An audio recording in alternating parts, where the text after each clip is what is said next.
You're listening to The Streaming Wars, the podcast that discusses all of the latest happenings regarding your favorite streaming services. Find out which service is winning the war this time around. Hello everyone, and welcome to the latest episode of The Streaming Wars. I'm Dustin, and Tony is with me, and we're here to discuss everything from October 14th through the 20th. We have actually a significant amount of news because we're getting into quarterly earnings season, which means we're going to be seeing a bunch of different quarterly earnings for the variety of different companies that we talk about here, some of which will reflect news specifically related to the streaming services, some may not. But the first one that we knew was coming, because they always end up being the first of the companies to do the report, is Netflix, and we actually have the results because they came out today. So we will get into that. We have, I'm going to start sounding like a broken record here because there's a bunch of news, but our main discussion of COVID effects on streaming, I'm positive we're not going to be able to get to it, but I do have two secondary discussions along with a variety of things within the news that we're going to discuss as well, that we're going to get to before the end of the episode. So if you're hoping for that, I apologize again. If you are upset by the fact that I keep pushing this off, please send us an email at thestreamingwars@gmail.com. Just because, as far as I know, it's not as big of a deal to keep pushing this back, especially when we're focusing on things that are a little bit more timely when it comes to some of our discussion points. So, with that being said, we're going to jump straight into Netflix. First up, Netflix has landed a Shawn Mendes documentary. Ludacris is bringing an animated series inspired by his daughter to Netflix. Jorge Gutierrez has inked an overall deal with Netflix. There's a film adaptation of Cast by Ava DuVernay, which is coming to Netflix as well. I love Ava DuVernay. I think that she is a fantastic director. I'm excited that she's going to direct, write, and produce this. The idea of Cast is that it examines the unspoken system that has shaped America and chronicles how our lives today are defined by a hierarchy of human divisions dating back generations. That's a quote from the article. I think with a project like that, with the weight that it carries of showing how real people get from point A to B, and due to just parts of society, due to many different factors, they are the way they are. They end up where they end up. DuVernay's the best director, I think, that can do that. I loved her projects on When They See Us, that was with Netflix, Selma, and 13th. She knows how to handle, these tough topics and get people to really care and relate to them. If you look to many different areas, you see a bunch of messaging of like how you should care about subject A, you should subject B. But if you're not really part of the demographic that's kind of hurt by that, it's hard to relate. It's hard to really get traction there. You really have to be a special type of human. Just because like people's lives are busy, it doesn't necessarily affect them. And I don't think that's right or wrong. It's just I think how people are. I wish that we could do better, but that's just how we're wired. But DuVernay is a really good storyteller because she gets people from, different demographics to really care about certain issues, and really is able to spark a conversation that is usually kind of hard to spark. So I think that she is, a fantastic director and producer for this film, and I'm going to look forward to seeing this. But overall, I'm a huge fan of Ava DuVernay, and I think everyone should check this out. I think it's going to be a really good project. All right, so then some other Netflix news. Netflix has handed the young adult vampire series First Kill a series order. Chris Nee has unveiled a slate of animated preschool series that are coming to Netflix, and there's a lot of them, including the recently announced Ada Twist Scientist that we talked about just a couple episodes back. There are more reality and competition series that have been ordered at Netflix from two of the studios that they've actually previously worked on with some other ones. Netflix has quietly ended their 30-day trials. This makes sense. A while back they mentioned that there was this free, Netflix site where they were going to put, different specials, the Bird Box and a couple others. I think that was the test of trying to figure out, there's something called customer acquisition costs, and it's how much does it take to get a new customer? There's probably so that's the traditional customer. Then there's probably, a better metric for subscribers. But you have this premise that it takes money to get new customers. And obviously you want that number to be, relatively cheap. And there's probably the Netflix analysts, they crunch the numbers with this new product of just,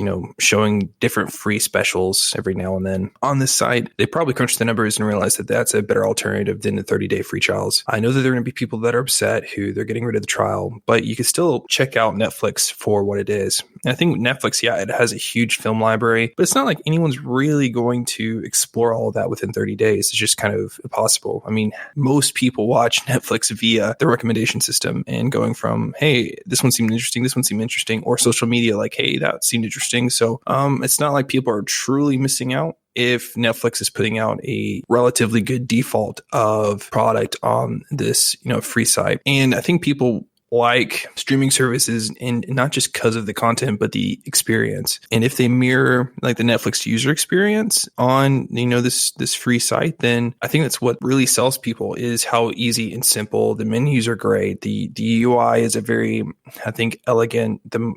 It's simple, but it just works all the time. There's no ambiguity there. I think that's a huge selling point. So you don't need a 30-day free trial, and it's probably, cheaper just to redirect people to this specific site with this specific amount of content versus the whole entire back catalog. And then you got to build like the different recommendations for each user within this 30 days. Like there's a whole lot of complexity that I can go down the road that is not important on a podcast, but it is probably cheaper at the end of the day to go to this new strategy and to drop the 30-day free trials. All right. So then there is also a vampire hunter film called Day Shift with Jamie Foxx that is set at Netflix. Netflix has also set The Woman in the House with Kristen Bell. That's a limited series that's coming. And then finally, let's get to Q3 results. Netflix ultimately missed the mark, but the headline by itself is going to make Netflix look bad because, of course, that's how investors are going to look at it, and that's what they're going to focus on. But the reality is they still grew. They didn't have a slump, despite the fact that they had such a huge surge because of COVID. However, they predicted that they were going to get 2.5 million subscribers. They ended up with 2.2, so not as much growth as they hoped or, they were looking to add, but still nothing, honestly, to scoff at. Only being 300K off is not that big of a deal in my opinion. So Dustin, this headline in your analysis, did you say that we should dump Netflix stock? No. Okay. I'm missing. Obviously, we don't give out stock advice because that's true. We are not that. That's a whole level. There's a whole level of liability we are not set up for. No, I think it was a really poor headline. Netflix misses mark. Subscriber earnings. It doesn't show the relative. How much was it off? It doesn't show that delta of 300K. Like it still grew. It was 2.2 instead of 2.5. And then you also have the context of like Q1 into Q2. You realize that they definitely overshot their projections, and they even said themselves like, hey, Q3 and maybe Q4 are not going to be as good as, Q1 and Q2. Like it's just, Netflix has been around for a while. They have great models of projecting their growth given, historical and then also current things that are happening. They know kind of where they're going to go anyway in their projections. And so, they might have overshot the target for a few quarters, but then like they know that, hey, at one point it's going to come back down. There's like the idea of like something, regresses to the mean again. And if you want to take like a basketball analogy, you have a team that shoots really well at the three-point line for multiple games, and they have a super high three-point average, higher than they normally are. So let's just say that they're a team that shoots like 34%, and they all of a sudden shoot like 44% through like 4 or 5 games. It is natural to kind of assume that trend is going to keep going, but if their true percentage is 34%, like obviously they can't sustain that for a long time, and it's going to regress back to the average of 34% or around there, or it might dip below that 34%, and then it'll get back to kind of where it is. The whole point is that I think people look at quarterly earnings too much of it in a micro lens, and it's important to have the context. It's important to look and see, okay, what was Q1 and Q2? Like what was the leading months to Q3? Because, different business things don't just happen in one quarter. Like things grow off of each other, and things that set in Q1 might all of a sudden drive Q3. It's just so simple to sandbox it, but that's not, I think, a healthy way to look at these earnings. It's not a healthy way to look at companies and their revenue growths and stuff. There's a lot of context that needs to be had. So I do agree. This isn't, I think, a time where you should give up on Netflix. It's just the world's different. The world's hard. It's hard to predict. And even as good as Netflix is and the engineers and analysts they have, it's still hard to, project correctly what the market's going to be for the next quarter, given that it's just so hard right now. I'm more concerned by other metrics that Netflix has.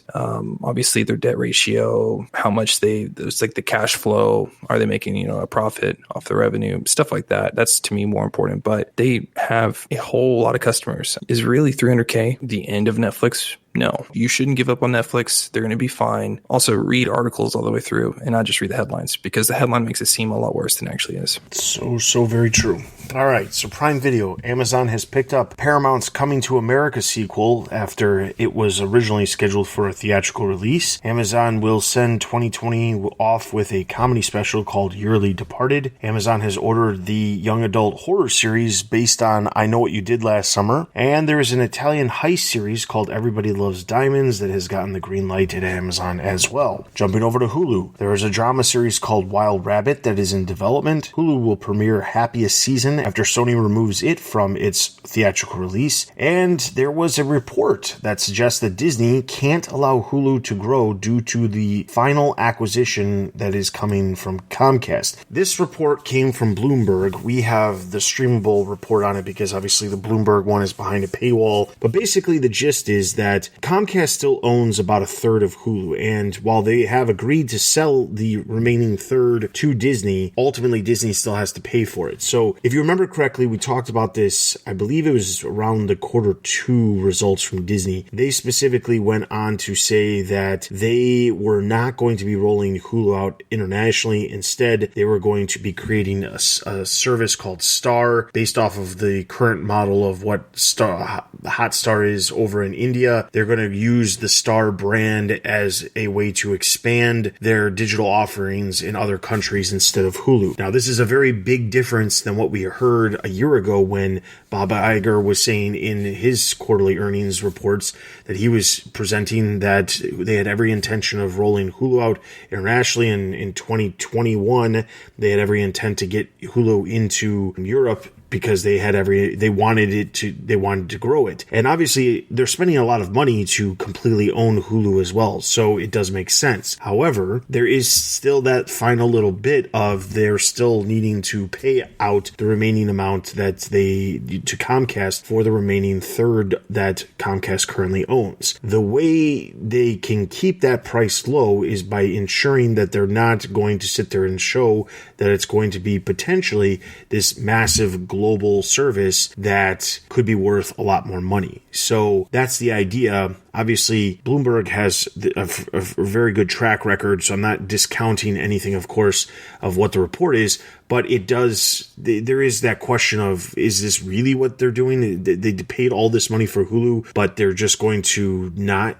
grow Hulu? Or is this all a front where they're saying they're going to do Star? Maybe they say it's going to be out 2-3 years. They finalize the deal with Hulu between Comcast and themselves, and then they end up using Hulu for that. That's entirely possible, I think, as well. But I think there is some validity here as far as why Hulu suddenly seems to be the piece of the puzzle that doesn't really fit when they're not looking at using it as the international expansion that they've been touting for such a long period of time. I think it's hard to really give a absolute assessment on this because we're not reading the contracts themselves. We do not see the specific language between Disney and Comcast about the future of Hulu and how everything works. We just have these reports of like, hey, this is what they've decided to do. We don't necessarily know the current strategy. And with that, there is some uncertainty here of what is Disney's true intentions. I think it's hard to really, nail that down. However, I think this Bloomberg article highlights a plausible path forward.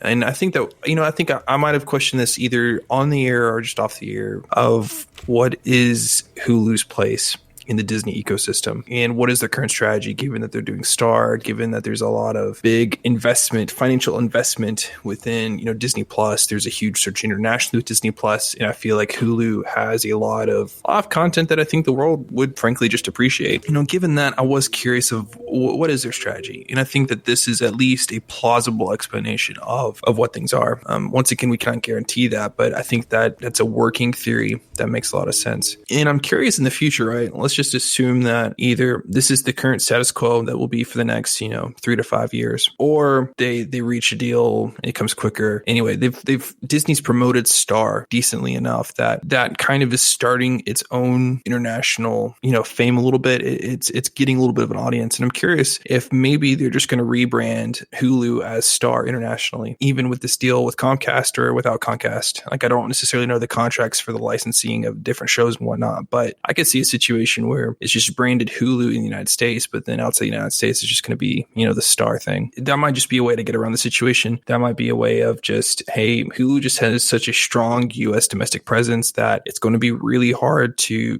branch that out internationally, given kind of its weird status quo at the moment. So maybe launching a new service wouldn't make a lot of sense. But overall, now having the context of this article and now seeing how, how Disney could be playing this situation, it does make a lot of sense, and it does answer a lot of concerns that I had before. It seems like the truth. It sounds at least reasonable and logical on Disney's side. It makes sense that they don't want to pay more money to Comcast than they have to. All right, so moving over to Paramount Plus, CBS All Access has ordered a sports docuseries called Texas 6. The Grease spinoff that was originally headed to HBO Max has been, I wouldn't say canceled, but HBO Max has decided to pass on it, and now that series will end up on the future Paramount Plus. Viacom CBS has announced that they are restructuring the company to put more focus on streaming.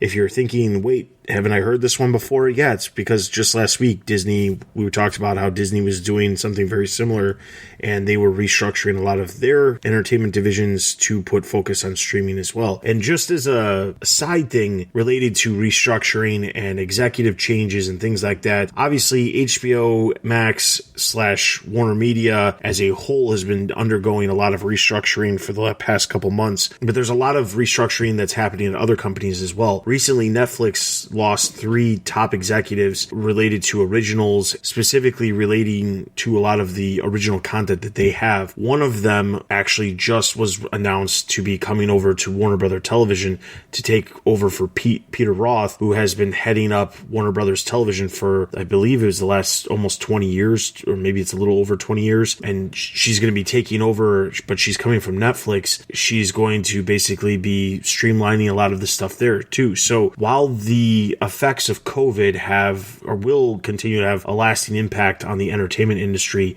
these companies are specifically restructuring not just to make sure that streaming has a higher priority, but also because unfortunately there are going to be layoffs. And the easiest way to do layoffs is you bring somebody in new and you say, all right, we're looking at streamlining things. We want things to be smoother. By the way, we also need to cut our workforce down. It's very easy to bring somebody in who's new to the company and say, all right, I can do it differently. I can do it better. I don't need to have all of the workforce that is currently here, as we saw just months ago with Jason Kilar taking over in May at Warner Media, and then literally a huge amount of layoffs came to Warner Media through the many different divisions just months later because of how everything's being restructured and streamlined. So we're going to see that, I think, across the board at a lot of companies. Disney, I'm expecting when they do give their quarterly earnings report next month, they're going to be announcing a lot more layoffs. They've already been announcing layoffs within the park side of the business. But overall, as these companies restructure and put focus on streaming, that's their way of saying, listen, we've been focusing a lot on these other divisions. Now streaming is going to be more profitable for us going forward. The entire movie industry is kind of upend right now, and we can't judge the future on that right now, but streaming, we know there's a future there. So let's put more focus towards that. And in the meantime, maybe we can thin things out a little bit. I agree with all that. And I guess my comments are definitely not going to be just, echoing your points. I mean, I think you explained the different positions well. I realized, this Viacom CBS piece of news, I looked at it through a little bit different lens. And I see that, Tom Ryan, the former head of Pluto TV, is now going to be CEO of Viacom CBS Streaming. And then the previous, head of, the streaming and digital side of CBS All Access, Viacom CBS All Access and all that, he is moving on. Mark DeBavorsi, and I know I butchered that last name. I'm sorry, Mark. He's leaving the business. I'm curious why they thought that there needed to be a shakeup, and I'm just a little bit. It's a little bit of a puzzling question because I feel like CBS All Access before, Viacom and CBS merged and, the stuff with Paramount stuff, I felt that they kind of created a niche. They built something out of nothing. They were one of the first, I think, streaming services that really was trying to have something unique of bringing in their stuff from, cable, but then also producing a lot of interesting shows by itself with Star Trek, Discovery, and then the new Picard series, and then the new series after that with Anson Mount. You could see them moving in a certain direction, and I felt that it was successful. And then looking at the quarterly earnings for, CBS All Access, part of that, it seemed like they were gaining subscribers at a healthy rate, and that the projection was going to be in smooth sailing. So I'm surprised why they didn't promote somebody within the CBS All Access, line of leadership. That's my take on it. It's a little bit different from your take, but to me, there's something about Pluto TV that I just can't let go. It's very interesting. Yeah, I think my take on that specific thought is that CBS All Access, while it has been successful in its own regard, when you compare it to, you compare the growth pattern of CBS All Access to the growth pattern of Pluto TV has been growing by like leaps and bounds at a way, way quicker growth rate. So my guess is that despite the fact that CBS All Access has been successful, and there has been success under, I'm going to also probably butcher it, Mark DeBoy is my guess on his name. There was some success under him. I think the biggest thing is if Pluto TV can grow to the levels that it has been as quickly as it has, they've been churning out a lot of different deals with a variety of different things that we've been hearing about. They're also looking at a massive international expansion, which is huge for Viacom CBS in general, because that just means that free offering is going to be available in more markets and can make them more money. And I think that's what they're really looking for, is the growth curve going much higher very quickly, and the expansion, because those are the important things. And while CBS All Access has grown consistently and has had plans for expansion, they've not done it. They haven't gotten to the point where they've actually expanded, and they're just not growing as quickly as some of the other services out there. So I think that's probably why Pluto TV was probably the main attraction when it came to looking for someone to head Viacom CBS's streaming division into the future. All right, so Apple TV Plus, Apple has expanded their Peanuts deal. That's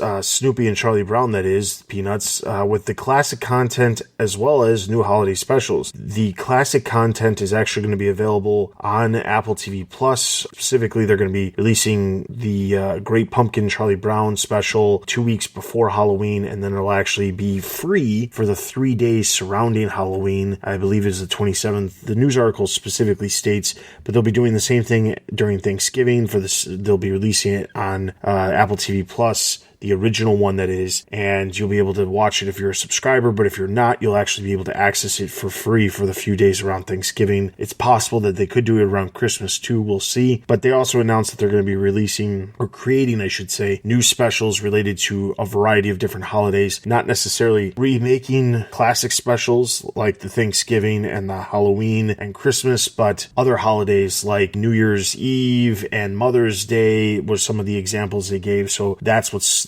so there will be a lot more Peanuts content coming in the very near future to Apple TV Plus. Moving over to Disney Plus, the Willow series that we previously reported on has gotten the official green light and is moving forward at Disney Plus. There's also some new racial stereotype warnings that have been added to certain Disney Plus offerings. So we've talked about the warnings that specifically showcase that there's racism depicted in some of the projects on Disney Plus. They were just a little paragraph that said, these views that are represented are not of the Disney company. And now when you actually start these projects, there will be a warning that will pop up at the beginning that you cannot skip, that I believe they said it's like 10 seconds long, where it basically reiterates that there are racial stereotypes that are present in these films.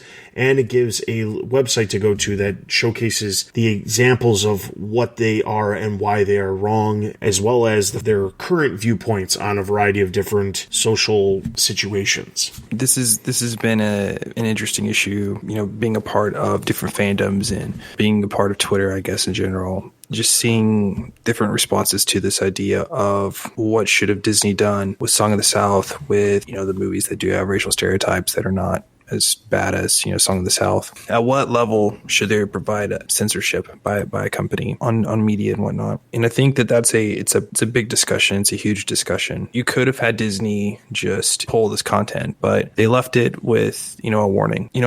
I'm concerned. Well, I'm not concerned in a bad way. It's just, I don't know what necessarily is always the best move as we see different projects that happen. At what level does a movie just have a few bad moments versus, teaching awful stereotypes against marginalized minorities? Like, where is that line? And I think that, Disney's move to put a 12, I think it's 10 to 12 second just moment, just, hey, these are racial stereotypes. These are moments in the past where we produced this movie. It was at a different time, and we're not excusing the behavior, but it's putting into context of this was made at a different time. Current Disney does not agree with this. And, you should not emulate, you should not revere, you should not view these things as heroic moments, that these are moral failings by, the company at a previous time. I appreciate them, putting these warnings out there. And I know that there's going to be blowback. I think at minimum, you have to have these racial stereotype warnings. And I think it's really good that Disney has them and then also has a link to, them. I do appreciate that it shows the specific instances, and it shows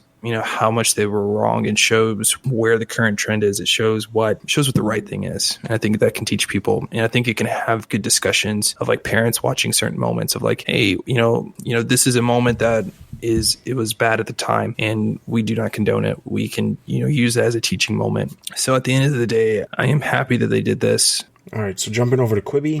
Quibi has landed on Apple TV, Amazon Fire TV, and Android TV. I'm so curious what your thoughts are on this, of Quibi moving to televisions, and not just AirPlay, not just, you're streaming it from your phone, right? That's still the main logic of that, is living on your phone and you're casting it to your TV. Now you have Quibi as a native app on Apple TV, Fire TV, and Android TV. What are your thoughts? I only have a very brief thought, which is it's very interesting that we haven't heard from Jeffrey Katzenberg for a very, very long period of time. I don't think we've heard from him in regards to Quibi since June. Conveniently, that's when Chromecast launched, and I honestly believe that it's because somebody within Quibi realized that everything that he said was just killing the service as a whole. They made the appropriate decision to go towards the TV market, because, well, you don't go after a mobile market when there's a global pandemic. Delaying your release just doesn't work. But yeah, so ultimately, for the sake of Quibi, I think this is a great idea. Do I think it's going to work? No, I really don't, because I don't really think the content that Quibi offers is going to be something that a lot of people are going to seek out. It just isn't. There has been a couple of projects, like I've said, over they launched in April. There's been probably like 3 projects total that I have had any interest in. But the fact that it's basically, even the things that I am interested in, it's basically just 1 hour's worth of content.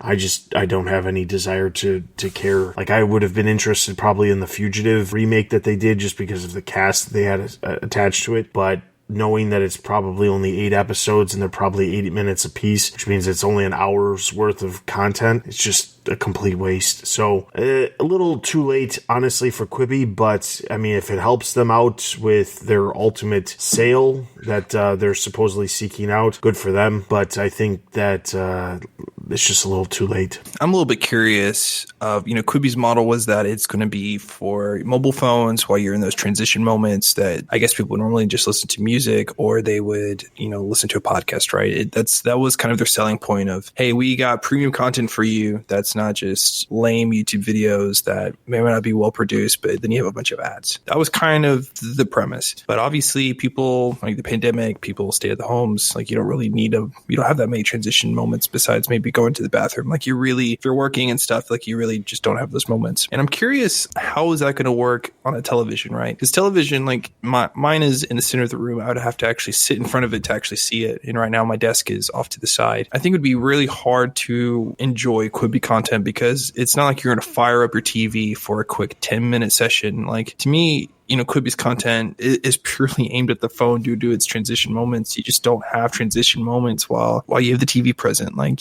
that's not what people do. So even if that's the case, like, I do know some moments where I might just have some sports game on in the background, just for a moment or two as I check out something. But even still, like, I'm just listening to that in the background. I'm not paying attention. And if this is supposed to be premium content that I'm actually supposed to check out, I think it'd be really hard to get just a decent experience of just enjoying Quibi. And I know that they talk about turnstile. I really don't think it's that important, but they talk about that where you're obviously not getting that. So if you're not getting the extra effective turnstile technology of portrait to landscape and it's all flawless, if you're not getting that, then I think just the landscape mode has to be so compelling. I don't think it is. I don't think it's compelling enough to basically engineer these types of transition moments that you would just sit and watch like 10-second clips all day on YouTube. Like, people do that at their computers when they watch like YouTube and stuff, but just empirically, my evidence of just people that I know over years, like, they just don't put on like 10-minute clips. I mean, do you think that, Quibi's like business model is going to have to change of where they produce longer form content to even just keep up on the TV market? Or do you think that there is an appetite of, these 10-minute clips that it can engage people? I think if the market exists for the 10-minute clips, they'll milk it for as long as they can. However, I think if the total watch time ends up coming more from the TV apps than the mobile apps, maybe that will be a transition for them where they realize, well, maybe it is worth creating a little bit longer. Of course, their name, Quibi, which derives from the phrase quick bite, doesn't make a whole lot of sense if they start making content that's much longer. But I mean, ultimately, I look at it like this. I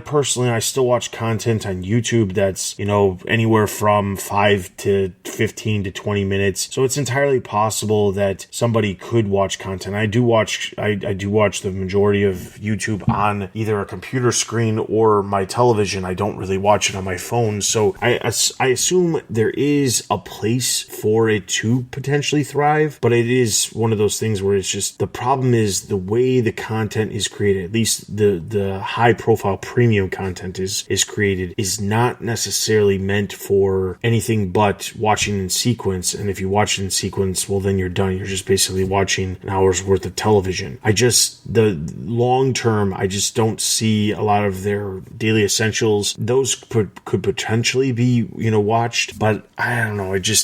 I don't see it being super successful in the format that it currently is in. All right, so HBO Max, they have scored the rights to adult material, which is coming from Channel 4 over in Europe. Americana series will not be moving forward because Lupita Nyong'o, I hope I said that right, she has exited. She was attached to not only star, but she was also executive producing the series as well. She has a very busy schedule, and because of COVID scheduling and things like that, she's going to have to leave that project due to some other scheduling conflicts. So HBO Max has decided to not move forward with the series.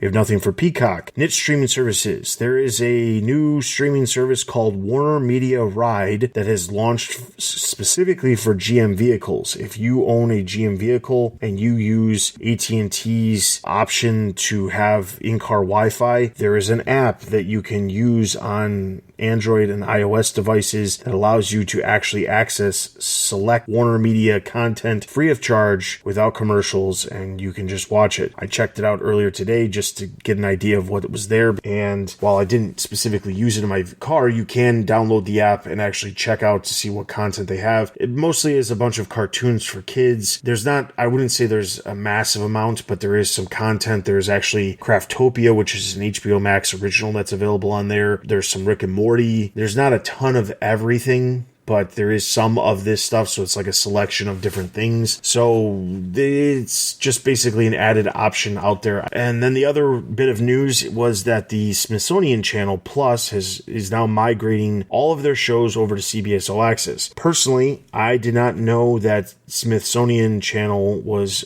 in conjunction with Viacom CBS, but the service is non-existent anymore because now all the content is actually already migrated. If you go to the Smithsonian Channel's website, it actually states we are no longer offering services. All of our content has migrated over to CBS All Access. I think this is a great move for CBS All Access, that they're getting content. They're getting more content to bolster their service. And especially content that fits a certain demographic. I mean, I think I brought this up a few shows ago about how, Disney Plus has National Geographic, Hulu has some stuff from IMAX. There's a lot of content there that I think is accessible, that fits a certain audience. And that's what you need as a streaming service. Like, you can't just make like one show. Like, obviously one show is not going to do it for you. You need multiple shows that, talk to different demographics, to different interest groups and stuff like that. So this is, just a great move that CBS All Access people will be able to get the Smithsonian content, and it just bolsters their library.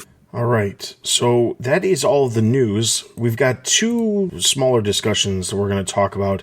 The first one is there was a new study from Ampere Analysis that took a look at HBO Max and Peacock, and specifically we're looking at the age range that they are specifically achieving. They're seeking out and achieving. And if you remember correctly, I think everybody always is going to want the 25 to 44-year-olds because that's where a lot of money is. Everybody always wants that younger money because as they get older, they'll keep using the service. So if you remember correctly, back during, it's almost exactly a year ago, HBO Max, when they announced what they were planning on doing, they had those quadrants and they said HBO skews male and older, and they're looking to create more content that skews female and younger. And that was a lot of the HBO Max originals that they were planning on doing. We're going to skew towards that younger age range to try to bring those consumers into the service. Peacock, on the other hand, they had their own quadrants that they were looking at, and it was the same thing. They were looking at younger people in general, but specifically, they weren't sitting there stating, well, we already skew this age because they didn't have an existing service that they were comparing it to. However, the new analysis actually takes a look at it, and it looks like HBO Max has gotten that younger demographic that they were looking for, because the vast majority of people who are using HBO Max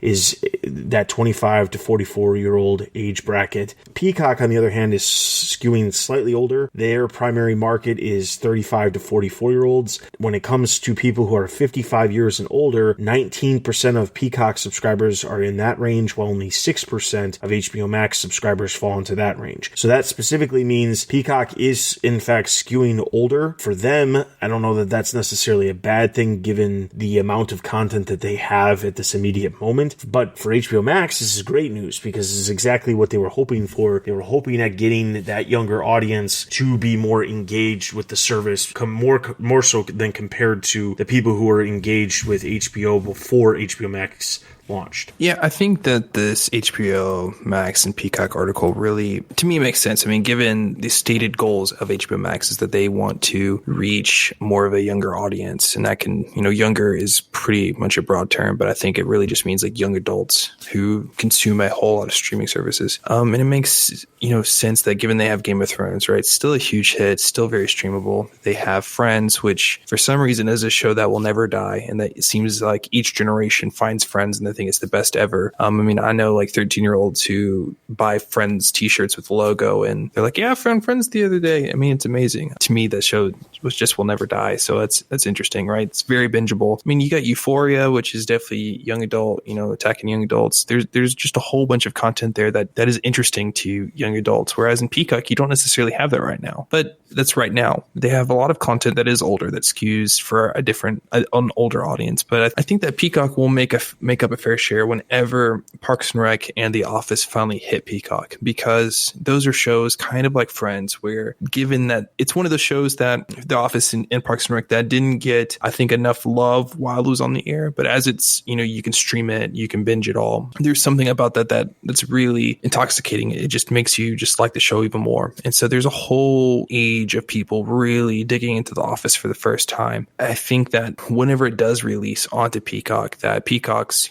young adult numbers will grow to maybe not overtop HBO Max, because HBO Max still just has a lot of content there, but it will definitely be a competitive, rival in the space. But you have to start from somewhere to then grow. Unlike Quibi, which I feel like still doesn't really, not to pick on Quibi again, but Quibi doesn't really necessarily know who they're trying to go after, and you got to start somewhere to then just build a business. Then you can do R&D and really just move forward. I think HBO Max and Peacock have found their bases, and now they're expanding out forward. To me, that's the basis of a good business. Like, find some customers that you can reach, and then you grow out for more customers. You just don't throw something against the wall and see what sticks. Like, you got to have a plan. And I feel like HBO Max and Peacock, definitely have plans. All right. And then the other interesting bits that came out this past week was that the Entertainment Strategy Guy put together an article basically creating a a visual of all of the minutes viewed in streaming by producers. So this basically means he took the information that Nielsen has been releasing with the top 10 list of the most streamed series / films by total minutes viewed. He's been putting this together, and basically what he did was he has put together a list of all of the shows that have been the most viewed content based on minutes viewed, and then in turn took that list of all of the different shows that are actually being watched, and then in turn put down who owns that specific content. So for example, The Office,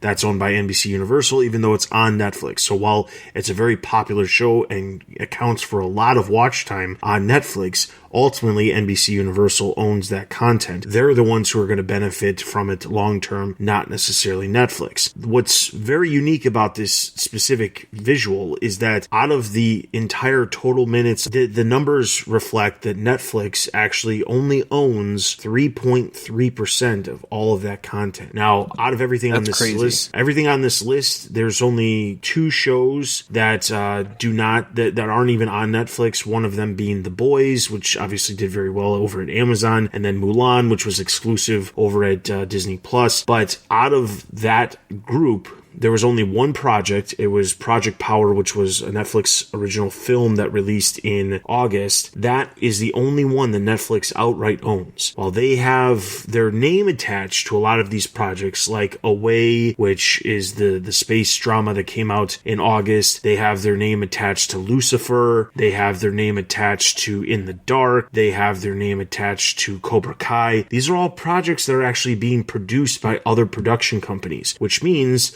at a certain point in time, Netflix will no longer have the rights to these shows, and these shows can be shopped elsewhere, which begs the question, where is all of the money that Netflix is shelling out? Where is it going other than just buying this content? Really, it ultimately, in my opinion, comes down to the production companies are making bank off of some of these shows that they're selling off to Netflix, because Netflix is in a dire situation where they're losing the classic content in some cases. In turn, they're looking for more original content to bolster their library, which is fine, except for when they have shows like we talked about last week that only last 2-3 seasons. They have to continuously keep finding more new shows, which means they have to keep going back to the major production companies out there like NBC Universal and Warner Media, Viacom CBS, Disney Fox. These are the companies that are continuously creating new content and can keep up. So Netflix, yeah, they might be able to churn out an original movie like Project Power, but they don't have the ability to have the major productions that would need to be in place in order to have these massive television series be as big as they are. I was just so surprised by this number. I mean, and just to the point where like I didn't believe the numbers, and not because I doubt the entertainment strategy guy's analysis. I think he logically makes a lot of sense, and I don't have like major issues there. It's just 3.3%. I just didn't think that number would be possible. I was thinking at most maybe like 10%, like that's the minimum, but 3.3% from their own company. To me, that's just, it's so hard to fathom even still after the numbers have sunk in. I think it shows that, I think it shows that we live in a little bit of a bubble. We're always in the streaming space. We hear the news. We're very much in it. However, we hear the news that, okay, Netflix is doing its own series. Netflix is doing this. Netflix is creating original content. Netflix is taking on a lot of debt to then fund original content. And I think we hear that line all the time, but I think it kind of skews my viewpoint a little bit as I analyze Netflix and their goals is just how important still licensing content is and how they need content from other companies to fuel their growth. To me, that's kind of like the biggest thing that I got from all of this was like how much still important licensed content is. I mean, I think that this kind of goes back to the conversation I think a few shows ago about like House of Cards and how House of Cards might show up on a different streaming service. And I was a little bit confused of why that would happen. But then I remembered that Netflix did not produce that show, like directly produce. Their name was attached, but another company did produce it. So although it was a Netflix original, it's quintessentially like the Netflix original show, it's not necessarily produced by Netflix. And I think that it also shows like how important it is for them to ramp up production, because if you're so license based and these licenses run out at a certain time, or even these original content shows that may have a co-production with another company, that these licenses will lapse at some point, and then you're gonna have to renew them or make the choice to renew them. And then just the choice of like getting in other content. You're gonna have to make these choices. But if you own the rights to the, content, then you don't have to outbid other people. You don't have to, reach out and try to get in content because you already own the rights to that. So it shows like how much still licensing is important, but also shows like how much Netflix needs to go forward so that they are self-sufficient and that they can weather the storm as you have different shows that might leave that are popular, that you get into bidding wars and they don't, overblow their budget due to just trying to keep a show. Like The Office, that bidding war went, it was kind of crazy due to how many players wanted that show just because of how many viewers still watch the show. I mean, Friends is another piece of content that's just evergreen that is just worth a whole lot of money. And if you own the rights, then you don't have to keep getting yourselves in every, 5, maybe 10, whatever these contracts are. You don't have to get in these crazy bidding wars all the time. And I think it also, I think you hit on it too, a little bit of the question of like, we also hear reporting that Netflix is taking on a lot of debt, and kind of where is that going? It was interesting to hear your response that, the production companies are raking in a lot of money here. But I think that's a plausible answer, but I don't think that that's the whole answer. I mean, that's just the amount of money that Netflix is taking on, the amount of debt that they're taking on cannot possibly just all go to production companies as just pure profit. Like if that is the case, then Netflix is really being screwed as its business model. But, giving people the benefit of the doubt, how much of this money else is going? And it could be that it's going to licensing costs. It could be that it is really expensive to develop in-house studios, like creating that infrastructure, investing in it, investing that infrastructure around the world, right? Because Netflix is a global company and they want projects in each major, locality that they're in. It could go into a lot of different areas, but it's definitely very interesting that